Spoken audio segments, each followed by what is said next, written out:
მე უკვე არაერთი განცხადება გავაკეთე იმის თაობაზე, რომ იმის გამო რომ ბრალდების ხარეს არ გააჩნია სათანადო მტკიცებულებები ბრალდების დასადასტურებლად უკანასკნელ დღეებში ისინი მიმართავენ ყოვლად დაუშვებელ მეთოდებს ბრალდებულთა წინააღმდეგ ისინი გადაიყვანეს მიზეზების განუმარტავად გაცილებით უარეს მდგომარეობაში ვიდრე მანამდე იყვნენ ამის ასევე ერთ-ერთმა ბრალდებულმა კვირა დღეს რატომღაც ვარი განაცხადა მისი ოჯახის მიერ დაქირავებული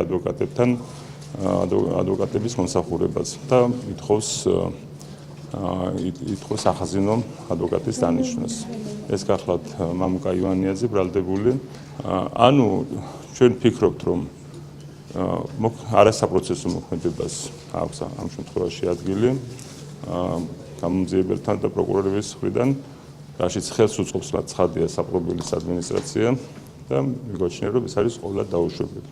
გასაგებია, რომ ნებისმიერ პირს უფლება აქვს ნებისმიერ ადვოკატზე თქვას უარი და მოითხოვოს სხვა ადვოკატი, აქ ფორმალური კუთხით არანაირი პრობლემა არ არის, ცხადია, მაგრამ აი მისი ეს უარი ადვოკატზე დროში ემთხოვა ბატონი ომარი თედორაძისთვის პირობების გაუარესებას.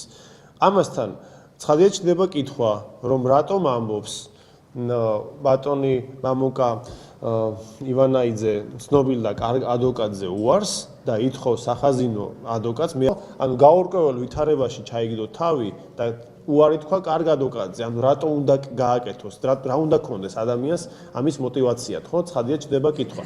და მით უმეტეს თუ გავითვალისწინებთ ჩვენ წარსული წლების გამოცდილებას, რა შემთხვევაში იღებდნენ ხოლმე პასუხისგებაში მიცემული პირები ამ ტიპის გადაწყვეტილებებს, ცხადია ეს არის ის ამბავი, რაზეც საზოგადოება უნდა დაინტერესდეს.